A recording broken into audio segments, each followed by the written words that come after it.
তাকবীর বাড়ি যায় দিয়ে এই তাকবীর থেকে শয়তানেও হাসতেছে। কারণ সাহাবীদের তাকবীরে কাফেরদের কলিজা নড়ত, ভীত সন্ত্রস্ত হয়ে, আর আপনাদের তাকবীর দিচ্ছেন এই শয়তান ইয়ারকি মারতেছে। এই তাকবীর দিলে শয়তান ফালাবে না, তাকবীরের মতো তাকবীর দেন, চিল্লা লিল্লাহ তাকবীর। এই সামনের গুলি আপনারা দিয়েন না তো, পিছনের গুলি সাই করে বসে রয়েছে চুপ করে, কিছু বলছে না। এই এই এই আম গাছের সামনের এইগুলি দিয়ে না, পিছনের লোক আপনারা দিয়েন না। লিল্লাহ তাকবীর। আওয়াজ তো সমান সমানই মনে হয়। এবার পিছনের গুলি বাদ, খালি সামনের গুলি লিল্লাহ তাকবীর। না গো এরা রেসে এগিয়ে আছে। এবার একসাথে আরেকটা তাকবীর দেব, কষ্ট দেব, লিল্লাহ তাকবীর। টেনশনের কোনো কারখানা নাই, কষ্ট করে যদি মাহফিল শুনেন, জান্নাতের মধ্যে সারা রাত ভরা ভরা পাখির মাংস পাওয়া যাবে। ওই দিন ওই চেয়ারের মধ্যে আরাম করে বসবে তারা, আজকের মাহফিল কষ্ট করে শুনবে যারা, কথা বলেন ঠিক কিনা? এইবার আসুন যারা বসেছেন তেলাওয়াত শুরু করি, আলোচনা শুরু করব। আমি বলেছি সবে মাত্র প্লেট ডলা হচ্ছে, কি ডলা? প্লেট ডলা, এখনো ভাত দেই নাই, আলোচনা শুরু হবে ইনশাআল্লাহ। আসেন তেলাওয়াত করি। আউযু বিল্লাহি মিনাশ শাইতানির রাজীম। বিসমিল্লাহির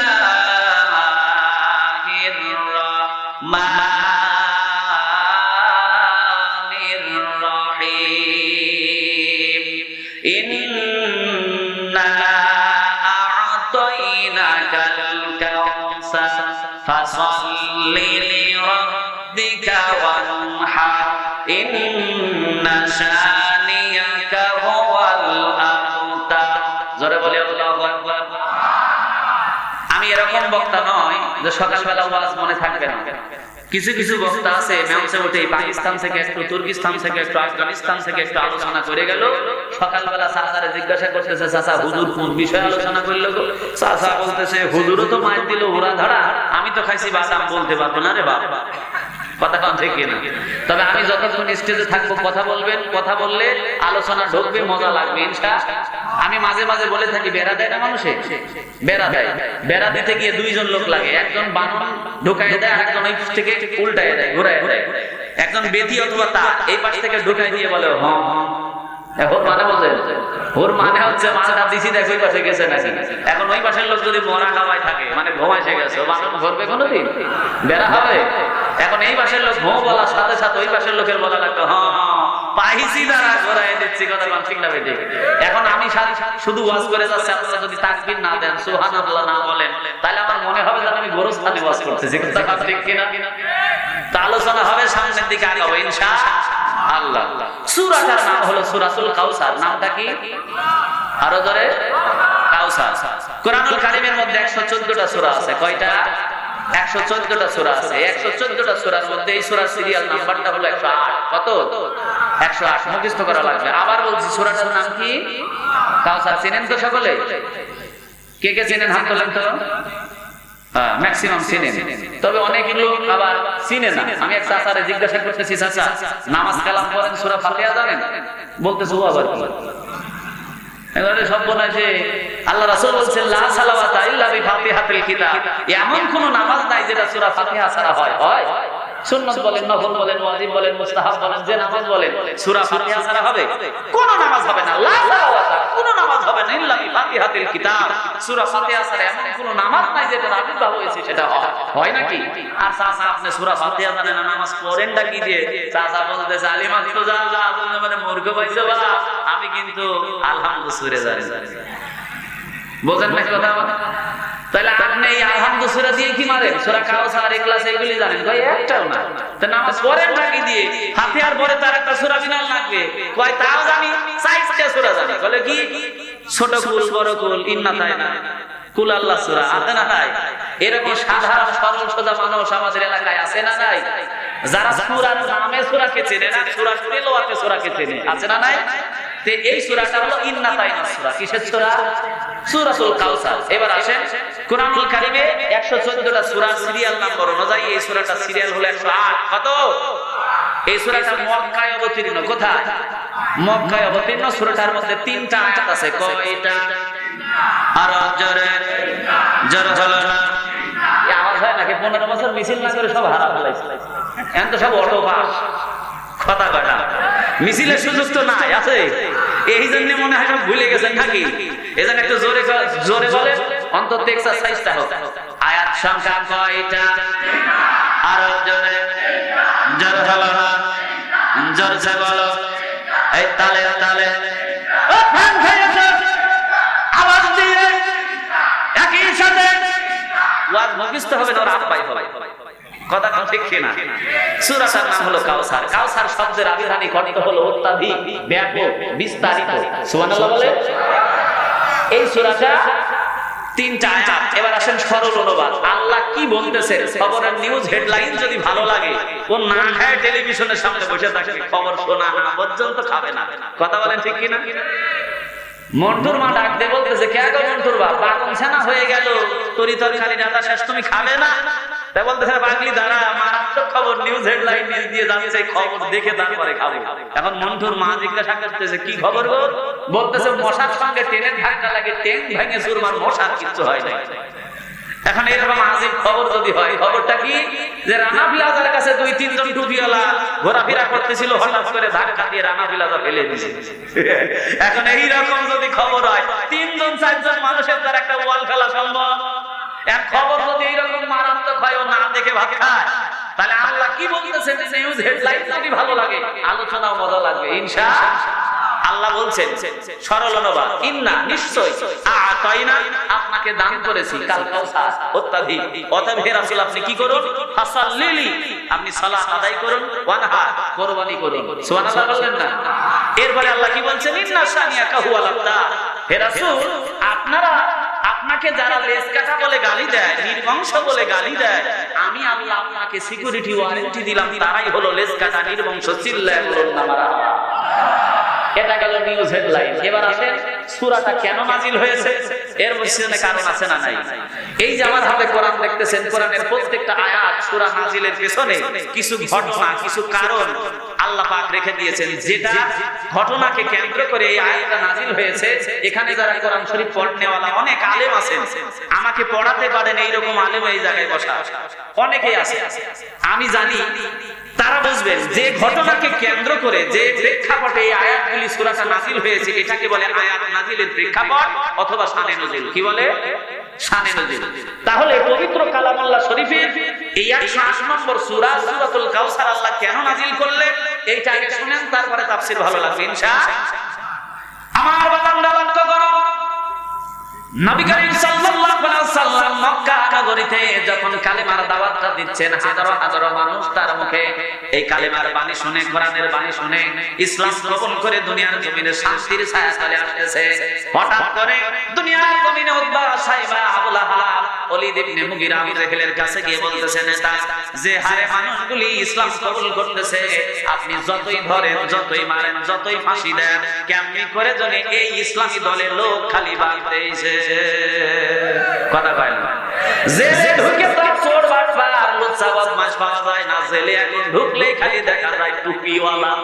কথা কন ঠিক কিনা? উতবা, সাইবা, আবু লাহাব বলছেন, আপনি যত মানুষকে ধরলেন, যত মানুষকে নির্যাতন করলেন, যত মানুষকে ফাঁসি দিলেন, মনে করেছেন এই ইসলামী দলের লোক কমে যাবে না। মুহাম্মদ সাল্লাল্লাহু আলাইহি ওয়াসাল্লাম তার দলের লোক খালি কেমনি করে যেন বাদ দেইছে। কথা বলেন সুবহানাল্লাহ। উতবা, সাইবা, ওলীদ ইবনে মুগীরা বলতেছেন, নেতা এইটা যদি চলতে থাকে দুনিয়ার জমিনে, আপনি এই যে 14-15 বছর গদিতে বসে গদি গরম করেছেন, আপনার বাপের গদি ছাড়বেন না বলে, এইটা যদি চলতে থাকে গদি আর বেশি দিন বাঁচার চলে থাকবে না, নিশ্চয়ই শীত পাঠান হয়ে গঙ্গার জলে পড়বে। কথা কন ঠিক কিনা? এটা বন্ধ করার কোনো রাস্তা বাইর করেন? আবু জাহেল ডাকতে বলতেছে, আরে বোকারা, আমি যে একেবারে বোকা তা কিন্তু না। আবু জাহেলের আগের নাম ছিল কিন্তু আবুল হিকাম, জ্ঞানীর পিতা। কথা বলেন ঠিক কিনা? কিন্তু আবু জাহেল কালেমা না বোঝার কারণে, আল্লাহ রাসূলের দ্বীন না মানার কারণে, কারণ দুনিয়ার জমিনে যাদের জ্ঞান আছে, যারা ইসলাম মানতে পারে নাই, তার চাইতে বড় গাধা, বড় নির্বোধ দুনিয়াতে আর কেউ হতে পারে না। কথা বলেন ঠিক কিনা? আপনার জ্ঞান আছে, আইনস্টাইনের মতো জ্ঞানী বিজ্ঞানী পৃথিবীতে অনেক আছে, অ্যারিস্টটল বিজ্ঞানী আছে, কিন্তু তারা অভিশপ্ত না জান্নাতি। এই কথা কয় না, অভিশপ্ত না, এত জ্ঞান থাকার পরেও তারা অভিশপ্ত এই কারণে যে তারা দুনিয়ার জমিনে আল্লাহর দ্বীন কোরআনের পক্ষে থাকতে পারে নাই। কথা বলেন ঠিক না ঠিক? বাংলাদেশের দিকেই তাকান, বাংলাদেশে একটা কবি আছে যার দাড়ি হচ্ছে নাভি পর্যন্ত, নাম কি ওর? এই বিলিয়ারে যে সাদাপুর জলসা করে আসার সময় দেখি রাস্তার মোড়ে পিছনে হাত দিয়ে ঢাকা হয়ে দাঁড়ায় আছে, ও মালের যে দাড়ি, দাড়ির বিবেচনায় যদি কেউ বাংলাদেশে ইমামতি পাইতো তাইলে রবীন্দ্রনাথ ঠাকুর হয়তো বাইতুল মুকাররমের ইমাম। কথা কয় না বাঙালি তারপরে। আর যদি কেউ ভাই ভাই আউট হয়ে যাইতো তাহলে আমি, কারণ আমার দাড়ি মনে হয় পিছন থেকে লোক দেখতেই পাচ্ছে না। কথা কন ঠিক কিনা? তার মানে রবীন্দ্রনাথ ঠাকুর জান্নাতি মনে হয় নাকি?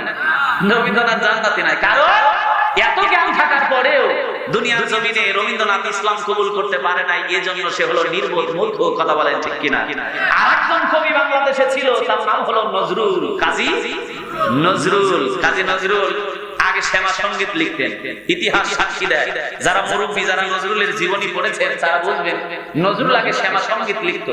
নজরুল হঠাৎ করে একদিন সালাতুল ইশারের আগে কলম আর খাতা নিয়েছেন কিছু লিখবেন বলে, হঠাৎ করে লিখতেছেন, এমন সময় মসজিদের মিনার থেকে আযান সুর ভেসে আসছে, আল্লাহু আকবার আল্লাহ।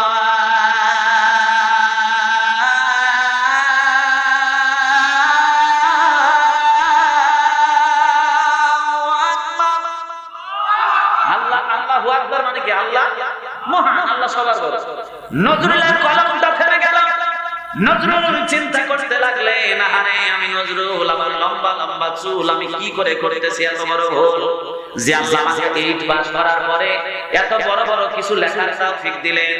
আমি নজরুল যদি একদিন মারা যাই, কবরে গিয়ে কি জবাব দিব? আল্লাহ যদি বলে, নজরুল তোমাকে জ্ঞান দেওয়ার পরে তুমি শ্যামা সঙ্গীত লিখলে, রাম লিখলে, কিন্তু নজরুল তুমি তো আমি আল্লাহর কথা একদিনও লিখলে না, রাসূলের কথা লিখলে না, কোরআনের কথা লিখলে না, আমি নজরুল কবরে গিয়ে মহান আল্লাহর কাছে ধরা খেয়ে যাও। কথা বলেন ঠিক কিনা? ফামান হাদাল্লাহ, আল্লাহ নজরুলের হৃদয়ের মধ্যে হেদায়েতের বীজ বপন করে দিলেন। নজরুল সকালবেলা উঠে বলতেছেন, না না না, আজকে থেকে আমি শ্যামা সঙ্গীত লিখবো না, আমি রাম লিখবো না, আজকে থেকে আমি আমার মহিমান্বিত রবের গুণ কীর্তন করবো, আল্লাহর কথা লিখবো, রাসূলের কথা লিখবো, কোরআনের কথা লিখবো। নজরুল নতুন একটা কলম নিলেন, নতুন একটা খাতা নিলেন। নজরুল এবার লিখতেছেন জীবনের প্রথম দিনই কথাবার্তা, কারণ আগে তো লিখেছেন শ্যামা সঙ্গীত। নজরুল এবার লিখতেছে, বলবো নজরুল লিখতেছে, কালিমা শাহাদাতে আছে খোদার জ্যোতি, কালিমা শাহাদাতে ঝিনুকের মাঝে লুকিয়ে থাকে যেমন মতি, কালিমা শাহাদাতে আছে খোদার জ্যোতি, কালিমা শাহাদাতে। যারা বলি মারহাবা। নজরুল লিখলেন আর বোঝাতে চাইলেন, ও বাংলার ঘুমন্ত মুসলমানেরা শোনো, আমি নজরুল বললাম তোমরা যদি কেউ কালেমা বুঝে অন্তরের মধ্যে লাগাতে পারো, ঝিনুক যেমন মুক্তার দাম চিন্তা করে মুক্তাটাকে তার কলিজার সঙ্গে লাগায় রাখে, সাগরের উত্তাল তরঙ্গমালায় বড় বড় ঢেউ এসে যখন ঝিনুককে আঘাত করতে থাকে, ঝিনুক কিন্তু তার মুক্তাটাকে ছেড়ে যায় না। ছেড়ে যায় নাকি? মুক্তাটাকে তার জীবন দিয়ে কলিজা দিয়ে আগলায় রাখে। ঠিক বাংলার মুসলমানেরা শোনো, তোমরা যদি কালেমা বুঝে অন্তরের সঙ্গে লাগাতে পারো, তাহলে দুনিয়ার জমিনে কোন রাম, কোন বাম, কোন নাস্তিকবাদী শক্তি সহজলভ্যে তোমার ঈমান হরণ করতে পারবে না। চিল্লায় বলেন ঠিক কিনা? নজরুল শেষ বয়সে অনেক ভালো ভালো লিখনি লিখে গেছে। নজরুলের জীবনী পড়বেন তাহলে বুঝতে পারবেন। নজরুল লিখতেছেন, আমি যদি আরব হতাম মদিনারি পথ, সেই পথে মোর হেঁটে যেতেন নূর নবী হাজারা। আমি যদি আরব হতাম মদিনারি পথ। জোরে বলে মারহাবা। নজরুলের আশাটা দেখছেন? বলতেছে আমি নজরুল না হয়ে যদি আরবের পথ হতাম তাহলে এই পথের উপর দিয়ে আমার নবী করিম সাল্লাল্লাহু আলাইহি ওয়াসাল্লাম হেঁটে যেতে কতই না ভালো হতো। জোরে বলি সুবহানাল্লাহি ওয়া বিহামদিহি। নজরুল শেষ সময় লিখতেছেন, আবদার করলেন ফিরে আসার পরে যদি কেউ তওবা করে আল্লাহর রাস্তায় ফিরে আসে আল্লাহ তার দোয়া কবুল করেন। জোরে বলি সুবহানাল্লাহ। নজরুল শেষ বয়সে দোয়া করতেছেন, কি দোয়া? মসজিদে পাশে আমার কবর দিও ভাই, যেন দূরে থেকে মুয়াজ্জিনের আযান শুনতে পাই। মসজিদেরই পাশে আমার কবর দিও ভাই। জোরে বলি মারহাবা। আল্লাহ দোয়া কবুল করে নাই। নজরুল এখন যেখানে ঘুমায় 5 বার মসজিদের আযান তার কবর পর্যন্ত পৌঁছায়। চিল্লায় বলি না মারহাবা। আবু জাহেল ডাকতে বলতেছে, শোনো আমি মূর্খ কিন্তু একেবারে মূর্খ না। আমার অ্যানালাইসিস মতে, আমার গবেষণা মতে মুহাম্মাদের দলে যতই লোক যুক্ত হোক না কেন, যতই মানুষ দেখা যাক না কেন, এটা নির্দিষ্ট একটা সময় পর্যন্ত থাকবে, তারপরে মুহাম্মাদের ধর্মটা বিলীন হয়ে যাবে। জোরে বলি না নাউজুবিল্লাহ। উতবা সাইবা ডাকতে বলতেছেন, নেতা আপনি কেমন করে গবেষণা করলেন, অ্যানালাইসিস করলেন যে মুহাম্মাদের ধর্ম বেশি দূর যাবে না? আবু জাহেল বলতেছেন, শোনো এই একই ধর্মের দাওয়াত নিয়ে এসেছিল আমার জানা মতে একজন নবী ছিল, নাম তার ইব্রাহিম। নাম কি? তার মানে আবু জাহেলের কাছে দ্বীনের জ্ঞান আছে না নাই? সব জানে বাটপারগুলি। এ দল সত্য, এ দলের কথা সত্য, দলের কাজ সত্য, কিন্তু মানে না একটা কারণে পাছার তলে গদি হারায় যাবে বলে। কথা কোন ঠিক কিনা? শয়তান কি যেগুলি করিতেছে সব কথা জানে। এ দল সত্য, কোরআন সত্য, দ্বীন সত্য, সব জানে, কিন্তু মানে একটা ভয় ক্ষমতা চলে যাবে বলে। কথা বলেন ঠিক কিনা? আমার বাদ আল্লাহ লক্ষ্য করেন দুনিয়ার জমিনে আবু জাহেল ডাকতে বলতেছে, আমার অ্যানালাইসিস মতে পূর্ব জামানায় একটা নবী এসেছিল, নাম তার ইব্রাহিম। ইব্রাহিমের দিন যখন শেষ হয়ে যাবে আল্লাহ তখন তাকে একটা পুত্র সন্তান দান করেছে। ইব্রাহিমের দিনকে সামনের দিকে এগিয়ে নেওয়ার জন্য, ঝাঁঝা ইসলামের পতাকা ধরার জন্য ইব্রাহিমের পরে আরেক জেনারেশন সেই ইসলামটাকে সামনের দিকে আগায় নেবে। এই জন্য আল্লাহ ইসমাঈল নামক একটা পয়গম্বর দিয়েছে, নবী বানিয়ে এই ইসলামের আঞ্জাম দিয়েছে। কথা বলেন ঠিক না বেঠে? আবু জাহেল বলতেছে, আমার শান্ত বাঙ্গরা আবু লাহাব শোনো, দাউদ আলাইহিস সালাম নামে একটা নবী এসেছিল। ওই নবী শেষ সময় আল্লাহ রাব্বুল আলামিনের এই দ্বীন, এই ইসলামটা সামনের দিকে এগিয়ে নেওয়ার জন্য তার পুত্র হযরত সুলাইমান ইসলামের ঝান্ডা ধরেছে, পতাকা ধরেছে। আবার মূসা আলাইহিস সালামের পরে এই দ্বীনটাকে সামনের দিকে এগিয়ে নেওয়ার জন্য তার ভাই ইসলামের পতাকা ধরেছে। তবে আমার অ্যানালাইসিস মতে, গবেষণা মতে, আমার এতিম ভাতিজা মুহাম্মদ সাল্লাল্লাহু আলাইহি ওয়াসাল্লাম তার 3টা মতান্তরে 4টা পুত্র সন্তান জমিনে এসেছিল। আমি আবু জাহেলের চোখের সামনে তার আল্লাহ 4টা পুত্র সন্তান, 3টা পুত্র সন্তানকে আল্লাহ উঠায় নিয়ে গেছে। জোরে বলি আল্লাহু আকবার। আবু জাহেল বোঝাচ্ছে, ভালো করে বুঝেন, আবু জাহেল বোঝাচ্ছেন মুহাম্মদ সাল্লাল্লাহু আলাইহি ওয়াসাল্লাম তার তো কোনো পুত্র সন্তান থাকলো না, সে লেজ কাটা হয়ে গেছে, নির্বংশ হয়ে গেছে, তার বংশে বাতি দেওয়ার মতো আর কেউ থাকলো না। মুহাম্মদ যতদিন জীবিত থাকবে এই ধর্মটা ততদিন থাকবে। মুহাম্মাদের মৃত্যুর সাথে সাথে ইসলাম নামক ধর্মটাও বিলীন হয়ে যাবে। জোরে বলি না নাউজুবিল্লাহ। এই বক্তব্যটা দেওয়ার পরে, কটাক্ষপূর্ণ বক্তব্যটা দেওয়ার পরে রাসূল আকরাম সাল্লাল্লাহু আলাইহি ওয়াসাল্লামের কান পর্যন্ত আবু জাহেলের এই বক্তব্যটা যাওয়ার সঙ্গে সঙ্গে নবী আমার 2টা চিন্তা করেছেন। কয়টা? 2টা। 1 নম্বর চিন্তা যে সত্যি তো আল্লাহ আমাকে যে পুত্র সন্তানগুলো দিয়েছিলেন সেগুলো তো নিয়ে গেছে, তাহলে আমার পরবর্তীতে ইসলামটাকে সামনের দিকে এগিয়ে নেওয়ার জন্য কে কাজ করবে? আমার রক্তের বন্ধনের তো কেউ থাকলো না। প্রশ্ন আসতে পারে কি পারে না? 2 নম্বর প্রশ্ন, আল্লাহ রাসূল চিন্তা করলেন পক্ষান্তরে উতবা, সাইবা, আবু লাহাব, আবু জাহেল তাদের তো সন্তানেরা আছে, তারা তাদের ধর্ম লাল, মানব, দুর্গা, সরস্বতী, তুলসী গাছের পূজা, আগুনের পূজা, এইটা সামনের দিকে এগিয়ে নেওয়ার জন্য তারা তাদের বুকের তাজা রক্ত ঢালবে। তাহলে তো অবশ্যই কথাটা লজিক এবং যুক্তিপূর্ণ। আমার তো কোনো পুত্র সন্তান থাকলো না, এই বিষয়টা চিন্তা করে আল্লাহ রাসূল ব্যতীত হলেন। এমনিতেই তাকে লেজ কাটা, নির্বংশ বলে গালি দিয়েছে। সন্তান এমনিতেই দুনিয়ার জমিনে মারা গেছে, পিতা বেঁচে থাকলে সন্তান যদি মারা যায় এটা সবচেয়ে বড় কষ্টের না? একটা একটা বাংলা প্রবাদ আছে যে পিতার কাঁধে সংসারের লাশ, এটা হলো সবচাইতে বড় বোঝা। কথা বলেন ঠিক কিনা? এমনিতেই রাসূলের কলিজার টুকরা সন্তানগুলি চলে গেছে, নবী হোক তার ভিতরে কি মায়া নাই? কলিজার টুকরা সন্তানগুলো চলে গেছে, এমনিতেই সেই রক্তক্ষরণ ব্যথায় ব্যথিত হৃদয়, এখনো সেই ব্যথাগুলি দুনিয়ার জমিনে সেরে ওঠে নাই। এর মাঝখানে আবু জেহেল তাকে নির্বংশ বলে গালি দিয়েছে, নিঃসন্তান বলে গালি দিয়েছে, লেজ কাটা বলে গালি দিয়েছে। আল্লাহ রাসূল ব্যথিত হলেন, দুনিয়ার জমিনে নবী করিম সাল্লাল্লাহু আলাইহি ওয়াসাল্লাম এই কথা শোনার পরে নিজে ইচ্ছাকৃতভাবে জবাব দিতে পারতেন না, কিন্তু ইতিহাস সাক্ষী দেয় দুনিয়ার জমিনে ইসলামের কোরআনের কোনো কথা নবী নিজের মতো বানায় কোনোদিন বলেন নাই। কথা বলেন ঠিক কিনা? আল্লাহ পাক সাক্ষী দিচ্ছেন, কোরআনে কোট করে দিলেন, ওয়া মা ইয়ানতিকু আনিল হাওয়া ইন হুয়া ইল্লা ওয়াহয়ুন ইউহা। আমার নবী যেটা বলেছে, আমার নবী যেটা করেছে, আমার নবী যেটা যে মনসম্মতি দিয়েছে সেটা হলো ওহী, সেটা আমি আল্লাহ করাইছি। জোরে বলি সুবহানাল্লাহ। আমার রাসূল যা বলে, আমার রাসূল যা করে, ইচ্ছাকৃত কোনো কিছু করে না, সেটাও আমি আল্লাহ করাই। তার মানে রাসূলের জীবনের প্রত্যেকটা পদক্ষেপ সেটা হলো ওহী। জোরে বলি সুবহানাল্লাহ। রাসূল আমার ব্যতীত হয়ে বসে আছেন।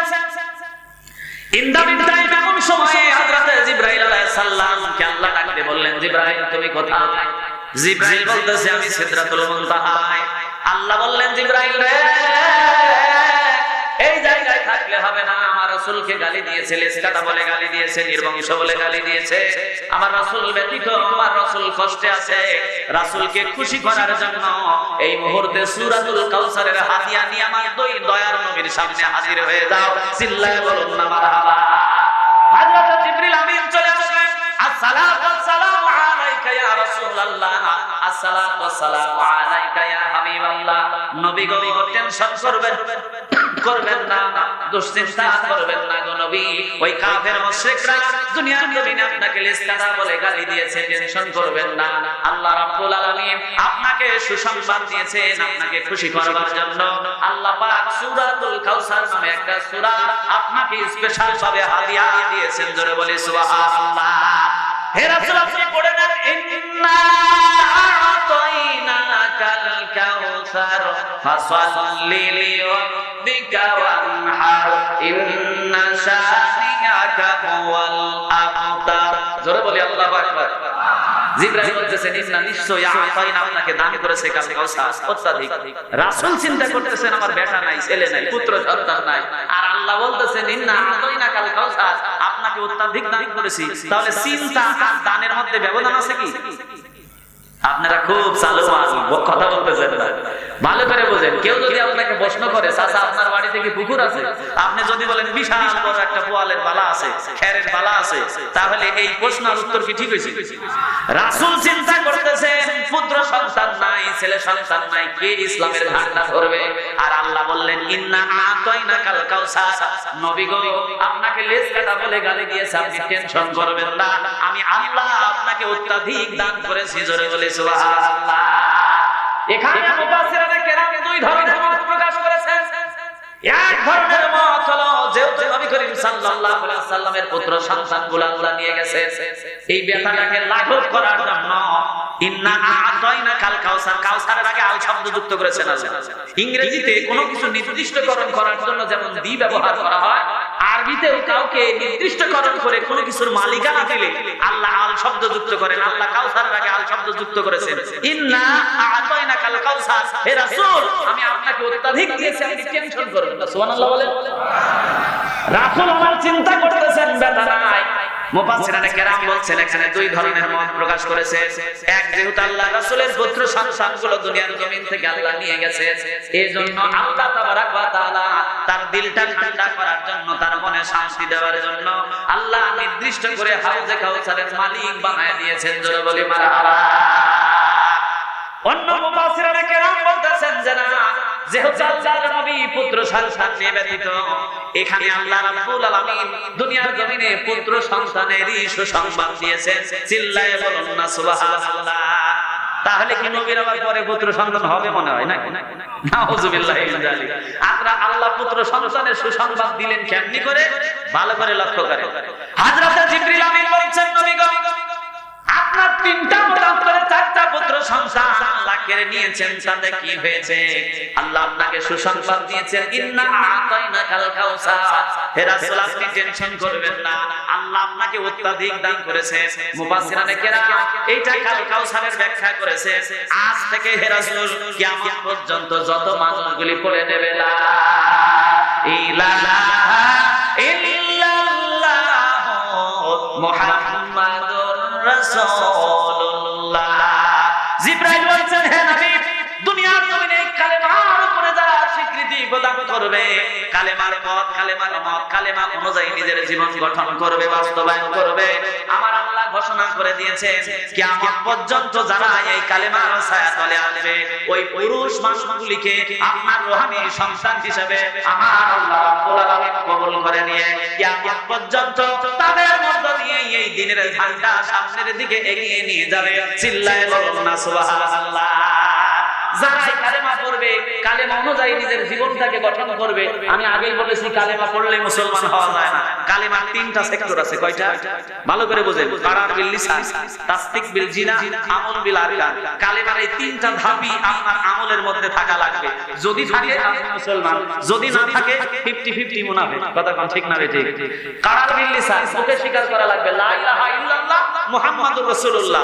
2 নম্বর তাসদিক বিল জিনা, অন্তর দিয়ে বিশ্বাস করা লাগবে, যে কথাগুলি মুখে বলেছে এই কথাগুলি অন্তর দিয়ে বিশ্বাস করা লাগবে। আমল বিল আরকান, যা মুখে বলেছে এইগুলি আমলে রূপান্তরিত করা লাগবে। এখন লা ইলাহা ইল্লাল্লাহ বলার পরে যদি আপনি জাল চাই বাধা দেন, তাহলে আপনি মুসলমান আছেন। আপনি লা ইলাহা ইল্লাল্লাহ বলার পরে যদি টুপিওয়ালারে ধরে মারেন, নির্যাতন করেন, আপনার কালেমা ঠিক আছে। আপনি লা ইলাহা ইল্লাল্লাহ বলার পরে যদি কোরআনের বিরুদ্ধে সংসদে বাজেট পাস করেন, তাহলে বোঝা যাবে আপনার মুখের কালেমা ঠিক থাকলেও আপনার অন্তরের আমল ঠিক নাই। আপনি টাকা মুনাফিক। কথা বলেন ঠিক কিনা? এই জন্য আমার বাবারা লক্ষ্য করুন, আল্লাহ পাক ডাক দিয়ে বলছেন, নবী গো, চিন্তার কোনো কারণ নাই, টেনশনের কোনো কারণ নাই। আপনার তিনটা বেটা নিয়ে আসছি, তো কি হয়েছে? কিয়ামত পর্যন্ত যারাই পড়ে নেবে লা ইলাহা ইল্লাল্লাহ মুহাম্মাদুর রাসূলুল্লাহ, এই সমস্ত মানুষদেরকে দিয়ে ওয়ালাল আখিরাতু খায়রুল লাকা মিনাল উলা। আজকে থেকে আগামীকাল, আগামীকাল থেকে পরশু, এমনি করে কিয়ামত পর্যন্ত এই মানুষগুলি দিয়ে আমার দিনকে সামনের দিকে আমি আল্লাহ আগায় নেব। আপনার কোনো টেনশন করা লাগবে না। জোরে বলি সুবহানাল্লাহ। রাসূলের পুত্র সন্তান নাই, তারপরে কি ইসলাম এখন আছে না নাই? তাহলে আল্লাহ এই যুক্তিটাই বলেছেন, ইন্না আতাইনাকাল কাউসার। হে রাসূল, আপনি টেনশন করবেন না, যে মানুষগুলি কালেমা পড়বে তাদেরকে দিয়ে ওয়ালাল আখিরাতু খায়রুল লাকা মিনাল উলা, আগামীতে কিয়ামত পর্যন্ত ইসলামটাকে আমি সামনের দিকে আগায় নেব। চিল্লায়ে বলেন সুবহানাল্লাহ। একটু জিকির করি, লা ইলাহা ইল্লাল্লাহ মুহাম্মাদুর রাসূলুল্লাহ সাল্লাল্লাহু। প্রায় 2 ঘন্টা হতে যাচ্ছে, টের পাইছেন আপনারা? হ্যাঁ, চলবে আলোচনা সামনের দিকে ইনশাআল্লাহ। কোন সূরার আলোচনা হচ্ছে? কাউসার মানে জানে কি? ব্যাপক বিস্তারিত, ব্যাপক বিস্তারিত। কত নম্বর সূরা? 100। কয়টা আয়াত? 3টা। কোথায় অবতীর্ণ? মক্কায়। ওয়াজ মুখস্থ হইছে না? এতটুকুনি সার্থকতা। আলহামদুলিল্লাহ। জোরে বলে আলহামদুলিল্লাহ। আমার বান্দা লক্ষ্য করো, নবী আমার এই সূরাটা পড়ার পরে মনটা বেজার হয়ে আল্লাহ রাসূল দুনিয়ার জমিনে দুশ্চিন্তায় ভুগছে। হযরত জিবরিল আমিনকে আল্লাহ পাক ডাক দিয়ে বললেন, জিবরাইল, আমার রাসূলকে এত বড় সুসংবাদ দিলা, তথাপি দুনিয়ার জমিনে রাসূল আমার কেন মনক্ষুণ্ণ হয়ে বসে আছে? আল্লাহ রাসূল বললেন, জিবরাইল, দুনিয়ার জমিনে উতবা সাইবা আবু লাহাব কোরআনের বিপক্ষে দাঁড়িয়েছে, তারা বড় বাধার সৃষ্টি করতেছে। জানি না কেমনি করে সামনের দিকে আনাবো, কারণ কোরআন যে জায়গায় আলোচনা করা হয়, শয়তান ওই জায়গায় বাধা দেয়। কথা বলেন ঠিক কিনা? বাধা দেবে, এটা শয়তানের সহজাত স্বভাব। কোরআন শুনলেও সহ্য। আজকেও বিশ্বাস করেন, কোন জায়গায় বাধা নাই, কোরআনের মাহফিলে বাধা আছে না? একটা কথা বাংলাদেশে বলে যে রোজার উৎসব সবার। আরে বেটা, এটাই যদি হয় তাহলে আমার রোজার দিনে, রোজার ঈদে কয়টা হিন্দু আর খ্রিস্টান আছে একটু দেখা। এটাও তো আমাদের উৎসবের দিন আছে। এটা দিয়ে ধোঁকা দিয়ে জাতিকে অন্য পথে পরিচালিত করা হয়। কথা বলেন ঠিক না? ঠিক। এই কথাটা সঠিক নয়। সম্মানিত উপস্থিতি, আলোচনা করতেছিলাম সূরাতুল কাউসার। আমি কি লাইনচ্যুত হয়েছি? আল্লাহ রাসূল বলছেন, আল্লাহ দুনিয়ার জমিনে কোরআন তেলাওয়াত করতে গিয়ে, কোরআনের বাণী প্রচার করতে গিয়ে বাধা দেয়। আল্লাহ পাক বললেন, হে রাসূল আপনি টেনশন করবেন না, ওরা এখন বাধা দেয় না, আপনার জন্মের পূর্ব থেকে দুনিয়ার জমিনে বাধা প্রদান করে এসেছে। জোরে বলি ঠিক কি না? আল্লাহ পাক এবার জানায়া দিচ্ছেন, নবী গো এরা এখন বাধা দিচ্ছে তা নয়, আপনার জন্মের পূর্বে এরা প্রোগ্রাম করেছিল যে আপনাকে দুনিয়ার জমিনে আসতে দেবে না। জোরে বলি না নাউযুবিল্লাহ। আল্লাহ রাসূলকে সান্ত্বনা দেওয়ার জন্য বলছেন, হে রাসূল হ্যাঁ হ্যাঁ হ্যাঁ ঠিক আছে আলহামদুলিল্লাহ, আমি তো ছাড়ে দিতে পারলেই বাসি, আমি যত কম যাবো তত আমার আরাম। কথা বলেন ঠিক কিনা?